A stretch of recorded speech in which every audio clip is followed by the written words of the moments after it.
कई लोगों ने धनतेरस के महत्व को बिगाड़ दिया कि हमको धनतेरस के दिन सामान लेकर आना है, चांदी का बर्तन लेकर आना है, ये सामान लेकर आना है, वो सामान लेकर आना, लाओ, मना नहीं है। धनतेरस का दिन ही है, धनवंतरी का दिवस ही है। हिंदू धर्म में ये रीति रही है कि धनतेरस के दिन कोई सामग्री खरीदी जाती है, पीतल की, तांबे की, कोई वस्तु हम खरीदते हैं। पर आज का समय का जो फैशन बढ़ता गया तो कहा साहब चांदी के बर्तन खरीदना जरूरी है, चांदी का सामान खरीदना जरूरी है, सोने का पात्र, सोने की वस्तु खरीदना जरूरी है, ये सामग्री खरीदना। तो यहाँ शास्त्र नहीं कह रहा कि महाराज इतने महंगे महंगे पदार्थ खरीदो और घर में कर्जा कर लो। शास्त्र तो यह कहता है कि धनवंतरी की पूजन करना है आपको। अगर आप एक सामग्री भी लेकर आ रहे हैं तो उसमें आपका भाव जुड़ा होना चाहिए, कर्जा नहीं जुड़ा होना चाहिए। ये जो झाड़ू का अपन लक्ष्मी पूजन के दिन पूजन करते हैं, धनतेरस के दिन खरीदते हैं, रखते हैं, पूजन करते हैं, या अच्छे दिन देखकर उसको लाते हैं। केवल 5 दिन बताए हैं, परंतु उसमें अपन 3 दिन मान्य करो जिस दिन झाड़ू नहीं खरीदी है। एक अमावस्या, दूसरी एकादशी और तीसरी पूर्णिमा।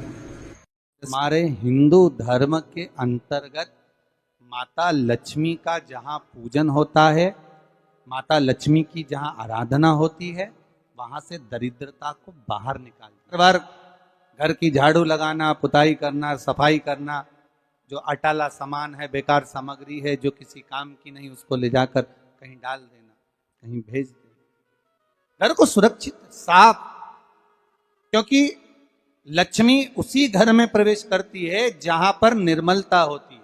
दरिद्रता वहीं प्रवेश करती है जहां आलस हो, बहुत सारा कबाड़ा जिसके यहाँ पड़ा हुआ हो, बहुत सारा फैलारा जहां पड़ा हुआ हो, झूठे बर्तन जहां पड़े हुए हों, झूठी सामग्री जहां पड़ी हुई हो, वहां पर दरिद्रता का प्रवेश हो जाता है। लक्ष्मी का स्मरण भगवान शिव कह रहे हैं, ख्याति ओ माता ख्याति। अगर आपको लक्ष्मी नारायण ने दिया, अब दौड़ कर गया और नारायण के चरणों को पकड़कर कहा, नाथ आप क्यों आए हो ये तो बताओ। भगवान ने कहा आपको मालूम नहीं, मैं लक्ष्मी को लेने आया हूं, पर लक्ष्मी को तो मैं अपने यहां रखना चाहता हूं नाथ, मैं इसको छोड़ नहीं सकता। मैं लक्ष्मी जी को छोड़ नहीं सकता, मैं इनको लेकर जाऊं। किसान रोने लगा, तब भगवान नारायण ने धनतेरस की पूजन का महत्व समझाया। तब भगवान ने धनतेरस की पूजन का महत्व समझाया। सुनो किसान, मृत्यु लोक में रहने वाला मानव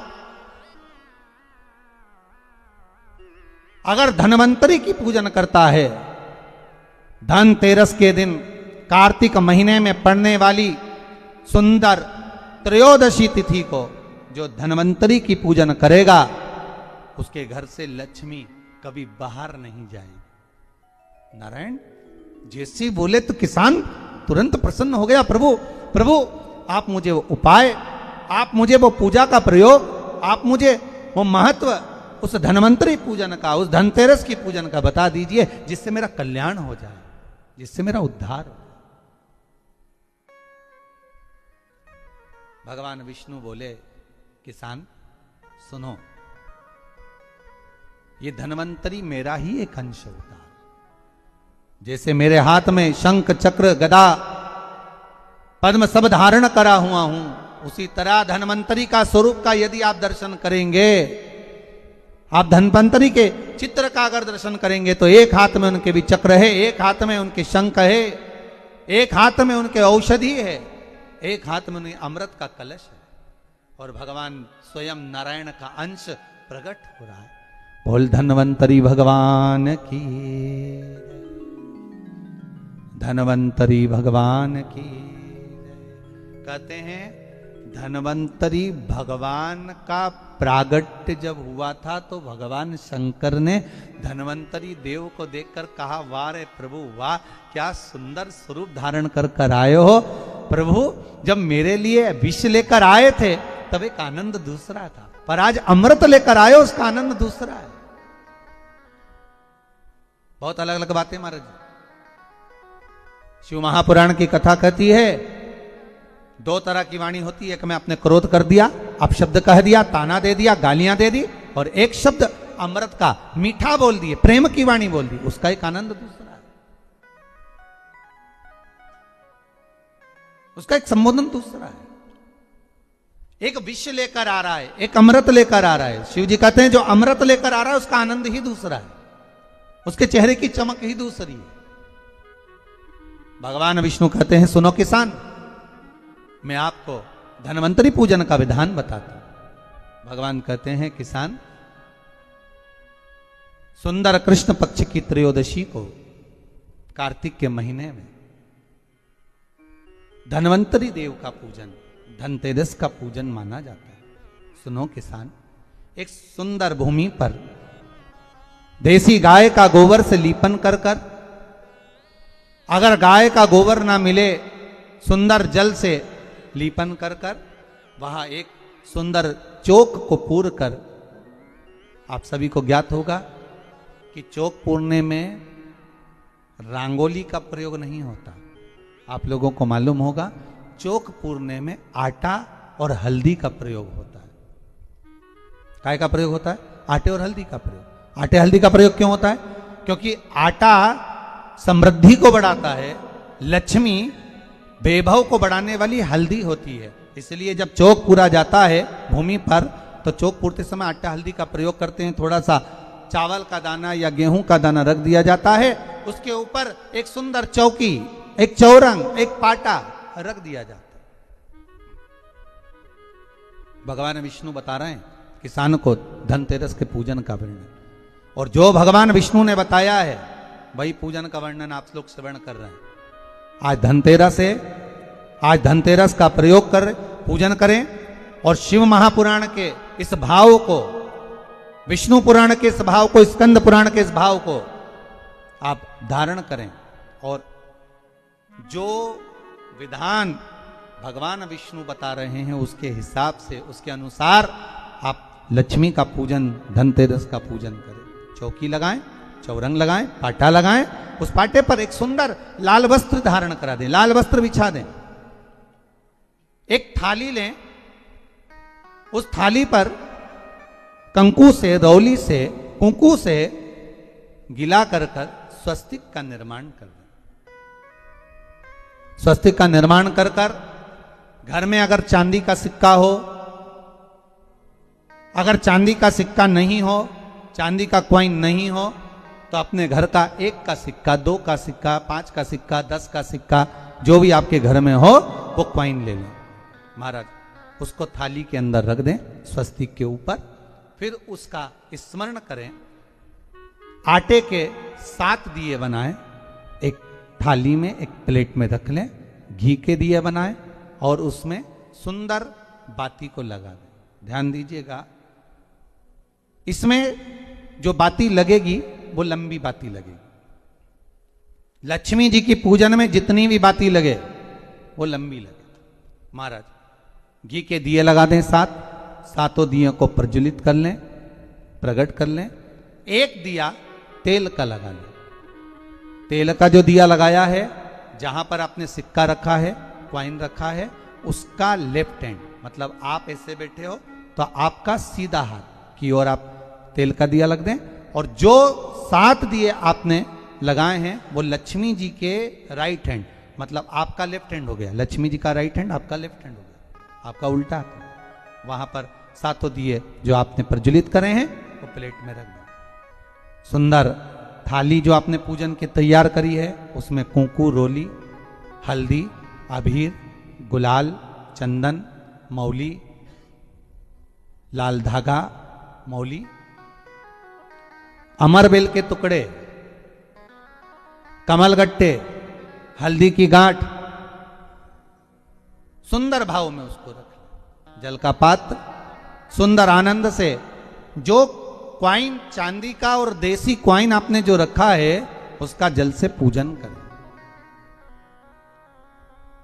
लक्ष्मी पूजन का समय अलग अलग होता है, पर धनतेरस की पूजन का जो समय है वो प्रदोष काल से प्रारंभ हो जाता है। कब से प्रारंभ हो जाता है? प्रदोष, क्योंकि शिव के द्वारा निर्मित है लक्ष्मी पूजन का भाव। महाराज क्वाइन का पूजन करें, कंकु आदि से पूजन करने के बाद दोनों सिक्कों को उठा लें, दोनों कॉइन, जो चांदी का सिक्का है और जो देसी कॉइन है, उसको उठाकर उस पर जो कलेवा है, मौली है, नाड़ा है, लच्छा है, उसको लपेटना प्रारंभ कर दें और उसको लपेटें। पहले चांदी का सिक्का लपेट दे, फिर देसी सिक्का जो आपने रखा है 1, 2, 5, 10 का जो सिक्का रखा है उसको लपेट, थाली में उसको रख लें, फिर वापस उस पर जल का छींटा देकर उसका पूजन करें। महाराज हल्दी, रौली, मौली, चंदन आदि लगाकर सुंदर भाव से चावल को हल्दी में भिगो लें और पीले चावल कर कर उल्टे हाथ में चावल लेकर माता लक्ष्मी के ऊपर जो 2 सिक्के रखे हैं उनका पूजन करें। साथ में जब चावल छोड़ते जाएं तो गणेश जी का भी स्मरण करते जाएं। हे रिद्धि सिद्धि के दाता श्री गणेश जी महाराज, आप हमारे यहाँ पर सदा माता लक्ष्मी को लेकर, कुबेर भंडारी को लेकर सदा विराजमान रहें, नारायण को लेकर सदा विराजमान रहें।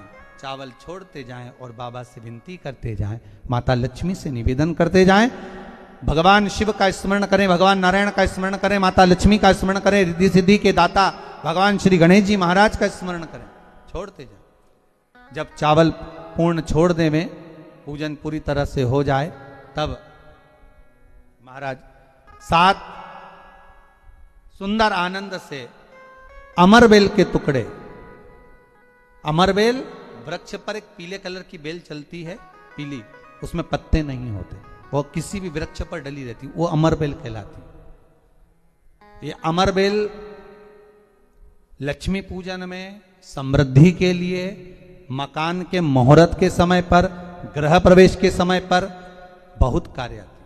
महाराज ये अमरबेल को पानी की जरूरत भी नहीं पड़ती, आप रूप किसी वृक्ष पर डाल दी जाए वो अपने आप फलती चली जाती है। उसी तरह हमारे यहां भी हम भगवान से यही प्रार्थना करते हैं, जैसे अमरबेल बिना पानी पड़े भी किसी भी वृक्ष पर डाल दी जाए पनपती जाती है, बढ़ती चली जाती है, ऐसे हमारे घर में बेभव लक्ष्मी बढ़ती जाए। अमरबेल के 7 टुकड़े, कमलगट्टे 7, हल्दी की गठान 7 माता लक्ष्मी को समर्पित कर दें। दोनों हाथों में हल्दी पिसी हुई लीजिए और माता लक्ष्मी के ऊपर उसे चढ़ाना प्रारंभ कर दीजिए। 7 बार पिसी हुई हल्दी वो सिक्कों पर चढ़ा दें, अपनी मनोकामना कर कर अपने घर में माता लक्ष्मी को विराजमान करने के। जब हल्दी पूर्ण चढ़ जाए, हाथ में कुंकू ले लीजिए, रोली ले लीजिए, उस रोली कुंकू को भी माता लक्ष्मी को समर्पित करिए। तब इसके पश्चात सुंदर जो भी घर में मिष्ठान हो, मीठा हो, नहीं हो, शक्कर हो, गुड़ हो, मिश्री हो, जो भी आपके पास में हो, खड़ी शक्कर हो, वो भगवान को माता लक्ष्मी को भोग रख दीजिए। अगर कुछ मीठा बना हो तो मीठा रख दीजिए। महाराज घर में संपूर्ण पूजन कर कर आपके घर में जो देवालय में भगवान बैठे हैं उनका भी पूजन करिए। पूजन करने के पश्चात आप माता लक्ष्मी से निवेदन करिए, हे माँ आप हमारे यहाँ सदा विराजमान हो। महाराज ये जो पूजन है भगवान विष्णु जो बता रहे हैं किसान को, ये 5 दिन की पूजन है पूरी पूरी। आज कौन से दिन का पूजन बता रहे हैं? पहले दिन का। आज धनतेरस से रूप चौदस, अमावस्या, एकम और दूज, ये 5 दिन तक दीपावली का पर्व मनाया जाता है, दीप महोत्सव मनाया जाता है। पूजन करने के बाद जो 7 दिए आपने प्लेट में रखे हैं, थाली में रखे हैं पूजन के लिए घी के, उन 7 दियों से माता लक्ष्मी की आरती उतारिए। उन 7 दियों से माता लक्ष्मी का पूजन करिए, माता लक्ष्मी से विनती करिए, मां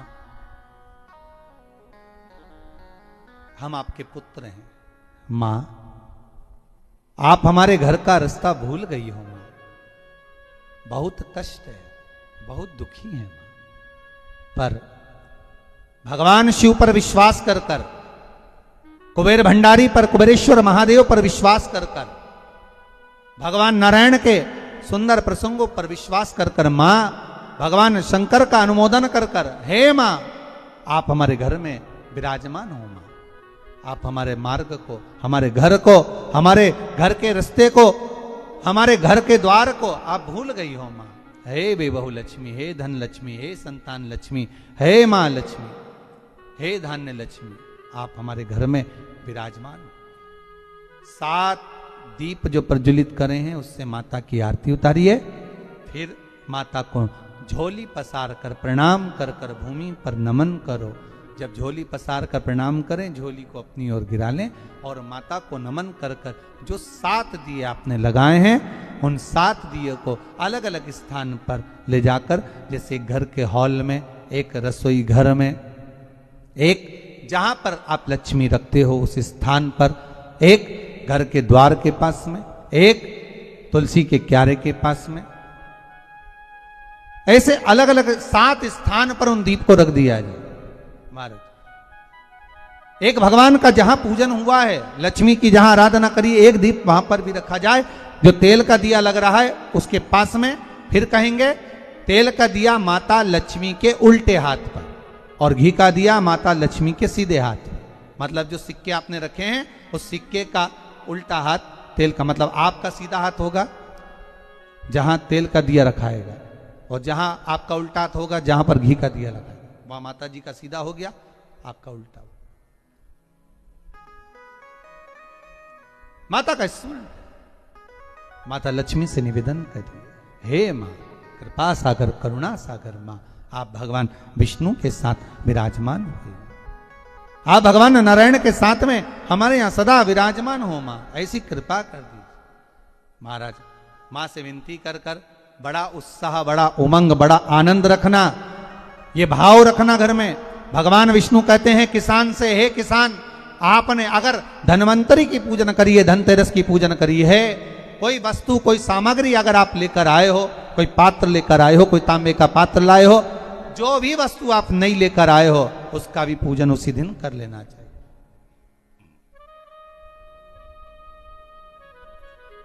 उसका भी पूजन कर लेना चाहिए।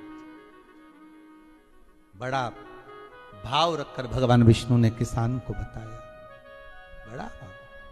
किसान सुनकर बड़ा प्रसन्न हुआ। नारायण प्रभु, क्या मां फिर मेरे घर में रहेगी? भगवान कहते हैं सुनो किसान, ये लक्ष्मी अगर आप धन्वंतरी का पूजन करते हो, धनतेरस का पूजन सुंदर कार्तिक के महीने की कृष्ण पक्ष की त्रयोदशी को अगर आप कर रहे हो, तो ये लक्ष्मी भले मेरे साथ बैकुंठ में जाकर रहे, पर लक्ष्मी का एक अंश तुम्हारे घर से कभी नहीं जाएगा, वो सदा विराजमान रहेगा। ऐसी है मां धन्वंतरी की पूजन। हर हर महादेव, श्री शिवाय नमस्तुभ्यम। धनतेरस के दिन आपको कौन सी वस्तु खरीद के लानी चाहिए? तो धनतेरस के दिन आपको अपने घर पर 3 झाड़ू लाना चाहिए, साथ में 1 नमक की पैकेट, और इस दिन खड़ा धनिया, गुड़, गणेश, लक्ष्मी जी की प्रतिमा, और आपकी जो भी आवश्यकता हो, चांदी सोना खरीदने की तो आप खरीद सकते हैं, नहीं तो आप पीतल का बर्तन हो या स्टील का बर्तन आप अपने घर पे खरीद के लाइएगा। और धनतेरस की जो पूजा का समय होता है वो प्रदोष काल में धनतेरस का पूजन किया जाता है। तो त्रयोदशी तिथि को प्रदोष काल में आप धनतेरस की पूजन करें। जो नई वस्तु लाए हैं आप पूजा स्थल पे रखें, विधिवत पूजन करें। आपके घर में माँ लक्ष्मी की कृपा सदैव बनी रहेगी, घर में सुख शांति समृद्धि होगी। तो आप